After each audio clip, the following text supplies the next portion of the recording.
Appreciate everyone being here. We have TCU head coach Mark Campbell following tonight's 84-56 win over Incarnate. That's 30 straight at home. We'll let Coach give an opening statement and then take questions in the room. Well, we got off to a slow start tonight, and I don't know if that's just a little bit of the hangover from the Cancun trip and being on the road for 5 days, but proud of how the team responded in the second half. That's the beautiful thing of sports. You get to play two halves, and I love the energy.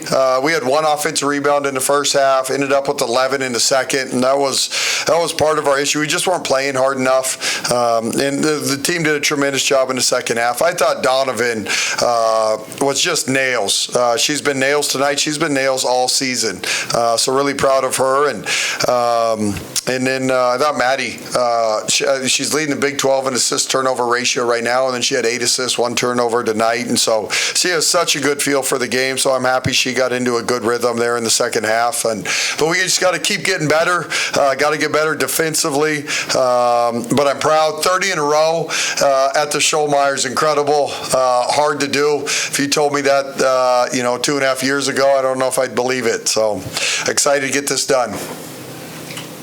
With Donna in particular, when we talk about offseason, she said one of her big goals is being more intentional, being more aggressive on offense. I guess how big of an impact has she been able to make as a scorer this year? Donovan's impacted, she impacts the game on both sides of the ball every possession, and that's hard to do. She guards every night the other team's best offensive player, and then has just done an incredible job being efficient offensively. She's truly the backbone. You just know exactly what you're going to get from Dono, and it's just really neat to see her leadership and a confidence in herself this season. And that's what an upperclassman does. That's what a junior does, and she's one of the only kids that's back for her second season here, and so just her growth, her development, and she attacked this offseason. She worked so hard, so I am so proud of her and happy for her. Talked about the defense a little bit. Obviously, I'm sure there's things you want to work on, but you guys are one of the best defensive teams in the country. I think coming into the game under 30% field goal percentage for the season. How has that kind of cranked up this year, even over a year ago? I just think our depth, one, and you have 2 6'7" centers that are elite shot blockers that are long. So 40 minutes, it's hard to get really good looks at the rim. And then Marta's a big, strong forward at 6'3". So our 4s and 5s, and Clara Bellafield, who comes in, is another 6'4" kid. So it's hard to get easy buckets at the rim. And then our guards are long. And then I think Mignon and Nola have done a tremendous job on the defensive side of the ball, coaching those guys up. And so collectively, there's just not many holes. I didn't love the way we guarded tonight, even though we held them to 33% from the field, 27% from 3. So the data says, we did a pretty good job. But we just got to keep growing, keep getting better. I think we can be an elite defensive team this season. Talked a little bit about the travel hangover, but how important are those away trips, especially for a group that's still kind of gelling together with so many new faces? Oh, the Thanksgiving tournaments in college basketball are priceless. It's a team bonding experience. You're having meals together. You're on the road. We got to be in a beautiful location down there in Cancun. The tournament was first class, and so and you get just 2 great games back-to-back nights. It's like the Big 12 tournament where you really get 1 day of prep, 1 walkthrough, and then you turn around and compete again. And so those tournaments are really valuable. I thought we grew while we were down there. And that Richmond game, I wish a lot of people could have watched it. They're a great ball club, and that was a high-level basketball game. So great experience for our team, great experience for our program. With Marta, I see she's rising up on some of these mock drafts. Some games she's giving you guys 25, tonight's a double-double. How just impactful has that versatility been for you guys? Yeah, Marta's truly a matchup nightmare. She's our ideal stretch 4.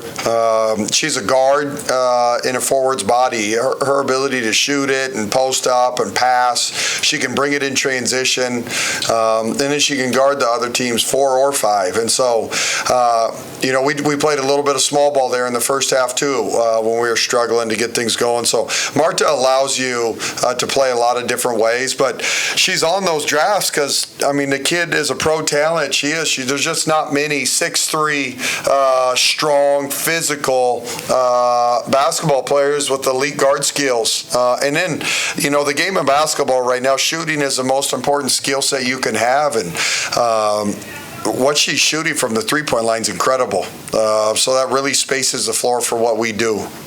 How difficult is it to balance playing these deep rotations, like you mentioned, and also trying to have the biggest margin of victory against teams like this? Yeah, all of that's a delicate balance because of the net and the way the net is. It evaluates your efficiency, your offensive efficiency, your defensive efficiency, your margin of win. So you're balancing playing deep into your bench, but these wins and how you win really matter. In the latest net, we're number 8 in the country.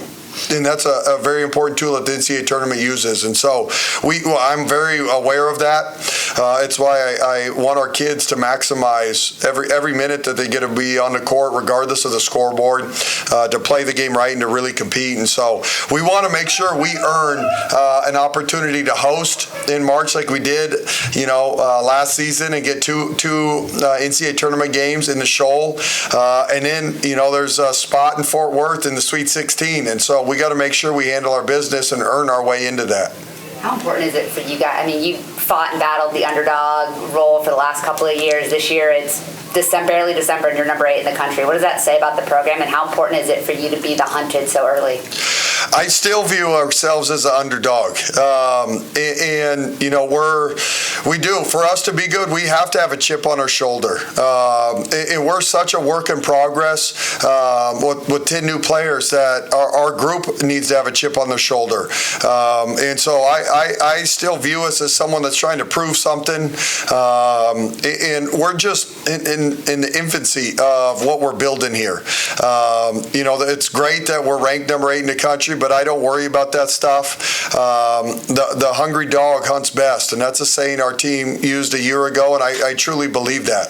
And I want to make sure this group's hungry every night we come out to compete. And so far they have. I think it's also we haven't dropped any games in our 2.5 years that you're not supposed to drop. Our groups handled their business every night. You mentioned Marta shooting. She shot below 32%, I think, every year of her career. What type of work did she put in this summer to become an elite shooter like the way she is right now? You know what? It's hard to measure this. I think we shoot more than anybody in the country in practices and in our workouts. It's something that we emphasize. Marta's work ethic's elite. It's as high as it comes. And so she's earned it since the day she got here in June in our summer training. And then we manufacture, 20 minutes at least to start every practice with shooting. I know last year between November and March, every kid got up over 10,000 threes in practice. That's statted, that's data. And so it's a part of our system. It's what we do. I saw something the other day. We're on pace to be the 8th team in college basketball history to make 1,000 threes in a 3-year window. And I mean, that's incredible.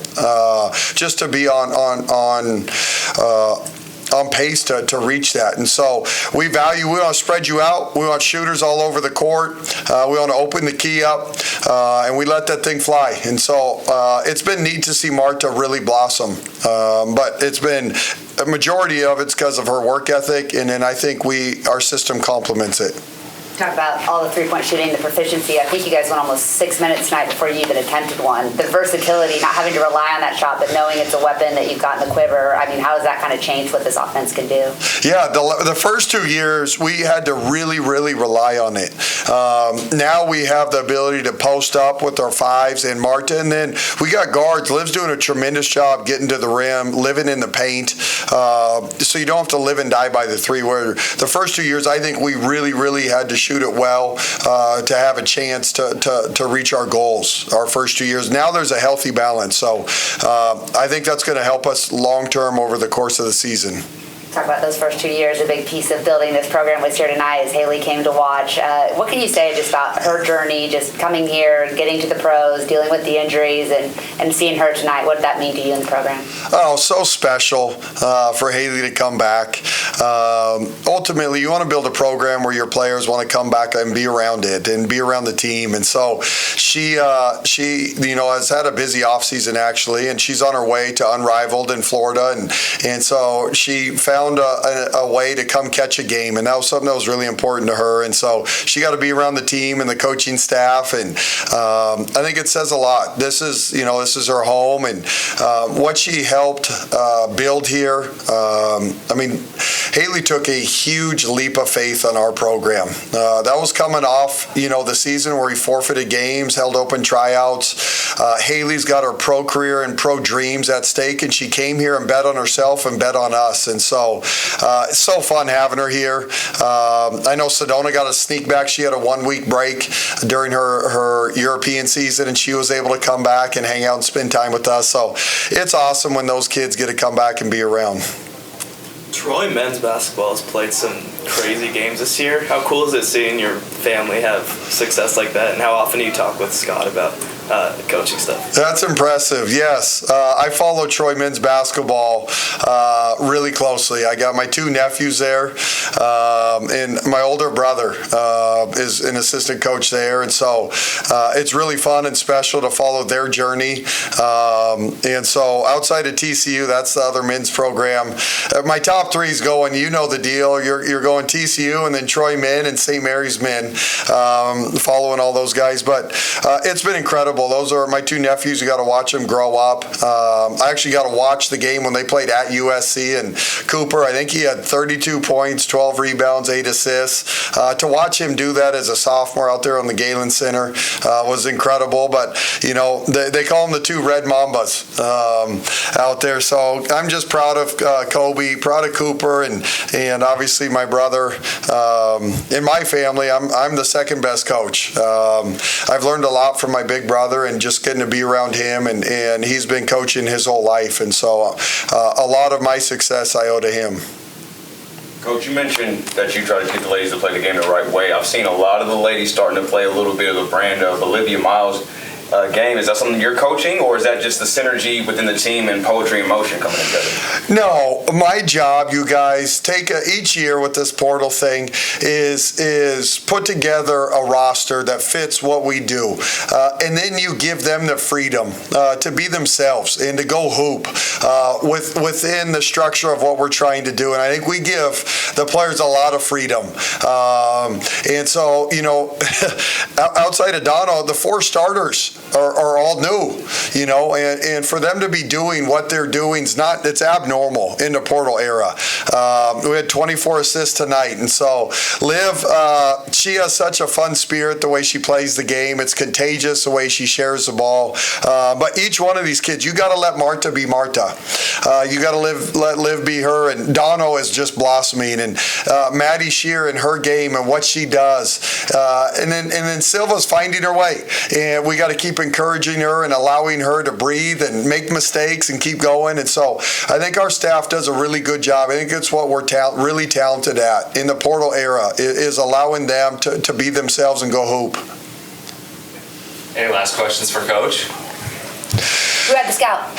Oh, man, Nolan did the scout today. He had these guys nailed. He's worked really hard. Our staff does such a good job. You guys, part of our defensive numbers, we're number 1 in the country in defensive field goal percentage heading into tonight. And I think a huge part of that is our staff doing an incredible job on these scouts. And so Nia Jackson's up next with the UTEP Miners. I'll go upstairs after this, and that scout will be on my desk, and we'll dive into that. I'll see all you guys Saturday, and hey, volleyball's got a monster game, soccer's got a monster game. How about TCU athletics? It's the year of the frog right now. And then football finishing off with those 2 wins, and men's basketball went into San Diego and knocked off the defending national champions and turned around the next day and beat Wisconsin. So it's been a fun week here and for the Frogs. So see you guys Saturday. Thanks, Coach. It's hard to remember all the wins that are happening right now. And problems that happen. Hopefully I didn't forget anybody. I don't think so. See you guys. See you. Who was singing in the hallway? That's a real question we want the answer Oh gosh. to. Who was singing in the hallway? Probably Nat. I don't know. You got the middle.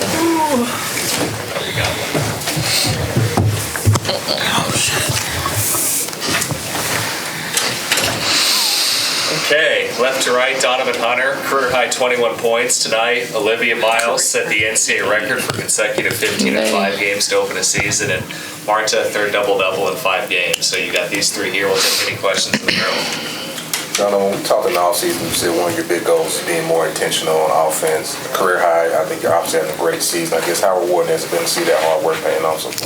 I mean, I think it's cool. Every athlete knows if you get in the gym, especially in the off season, it's the important time to focus on your weaknesses. And I think, again, like I said earlier, that was my main focus. So I think it's relieving that I see that my hard work's paying off, but it's also keeping my mind focused on just make that my normal. Don't get complacent. So my goal is to just try to do this every night. Marta and Mark talked about just the ability to go small with you, to have you shoot the three, handle the ball, just the flexibility and the versatility you've given this offense and defense. How have you so seamlessly been able to fit into what TCU is trying to do? Well, I think my versatility helps, and then the fact that we have so many assets, so many tools on the team, just kind of allowing me to explore different positions and allowing the coaches that freedom to try people in, try people out. It's still early in the season. We're still out of conference, so just figuring out who we are as a team.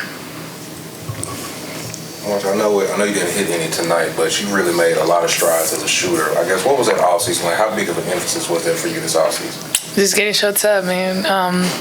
I've always thought I had that chance to be a shooter, and I'm at a place where they really encourage you to get that work in and in a very positive way. So it was great. I had a great summer. I had a very fun summer. I got in the gym a lot, getting those shots up, and then just having a team that likes to pick and roll and how it helps with shooters around. So just an extra motivation for me,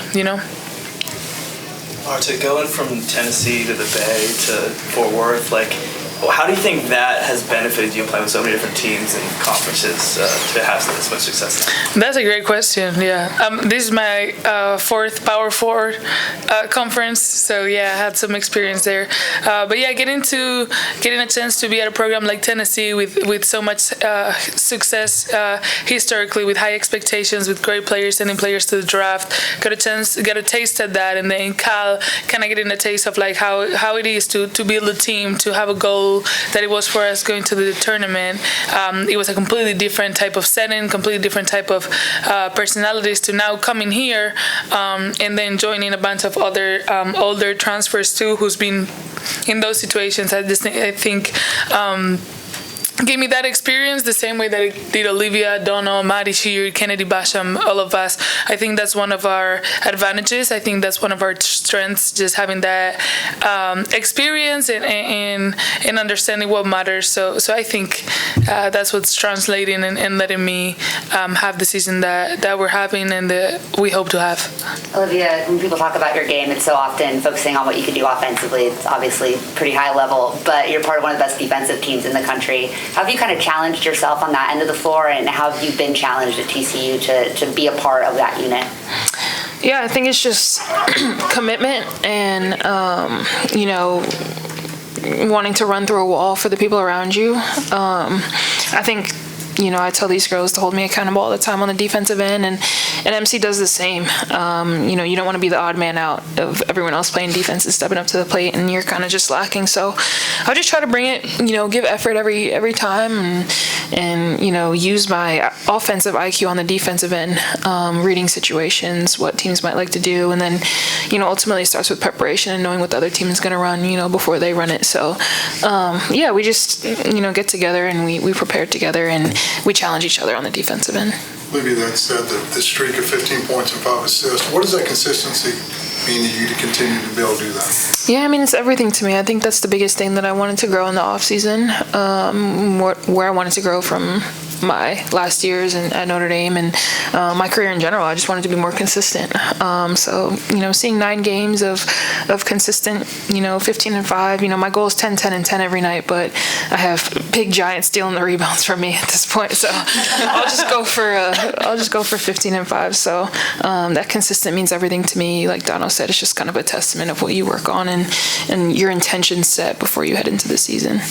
Donovyn, a year ago at this time, you guys were really fighting to be one of the elite teams, to be in the upper echelon of the rankings. Now you're sitting here number 8 in the net. It's barely December. Mm-hmm. Mark mentioned still wanting to be the hungry dog hunts better, whatever, eats first, whatever. I'm sure I nailed it. But not a little bit. How do you kind of balance, obviously, having achieved what you guys set out to achieve while knowing that you want to stay hungry and keep that underdog attitude going into conference play? Yeah, I think ultimately it's just maturity, understanding that we can achieve things, we can be grateful that we are, we can high five ourselves for doing what we need to, but at the end of the day, if we want to make it to where we do want to make it, we have to focus on not being, again, I keep using the word complacent, but we can't get complacent with winning games. We have to focus on what we're not doing. Even if we have a great win, you can learn on things that you still didn't do. So I think ultimately all of us have the same mindset. We all have the same goal, and we know what it takes to get there. So that's just not stopping when we are achieving things. Dono, I spoke to Coach Craig post-game, and she just praised you on your defensive consistency. What's the key to that? Honestly, my mind has always been more defensive set my whole life. I think that's the one thing that I can control. So my brain already automatically thinks in the defensive realm. I think ultimately I know my job on the team, and I know if I'm consistent with it, that helps the team a ton. I think if I'm slacking, it'll really show because I'm ultimately stopping ball and setting the tone. Everyone's looking at me. So I think, again, there's really no thoughts behind it besides I simply don't want to get scored on. So I think that helps too. But ultimately I have 5 or 4 people on the court with me too that know that I do take pride in defense. So they kind of let me do what I need to. And I just know it helps the team. So. Anything else? You 2K, right? Yeah. My player and all this? Yeah. Okay. I don't follow them. So if you were making Marta in a my player, what type of archetype? She would be a 2-way 3-point slashing specialist or something like that. That's a great question. I like that question. Donovyn, Haley was here tonight, came back, and you were part of her year at TCU as well, and to kind of see how you were part of building those blocks and building upon what happened in year 1 of Mark's tenure, to seeing where you guys are to now. How fun was it to see her come back and to see her, where this program has come and the role that she played in getting you guys there? Yeah, it was cool seeing her. I was able to catch her for a quick sec coming out of halftime. I think it's cool to see that all of us were new last year and we all had the same goal. And obviously there was only about 4 or 5 of us left from that squad. And she had a huge role. She led our team tremendously. So I think being a younger player, being able to look up to her and seeing that she's excited for our successes too, I think it was cool to reunite, cool to meet up with her, talk how she's doing. So it was cool. Anything else? Steven, I was not sure where that was going, but you stuck the landing. All right, thanks, you guys. Thank you, guys. Thanks, guys. Thank you. That was a good. Look at you being a professional journalist over here.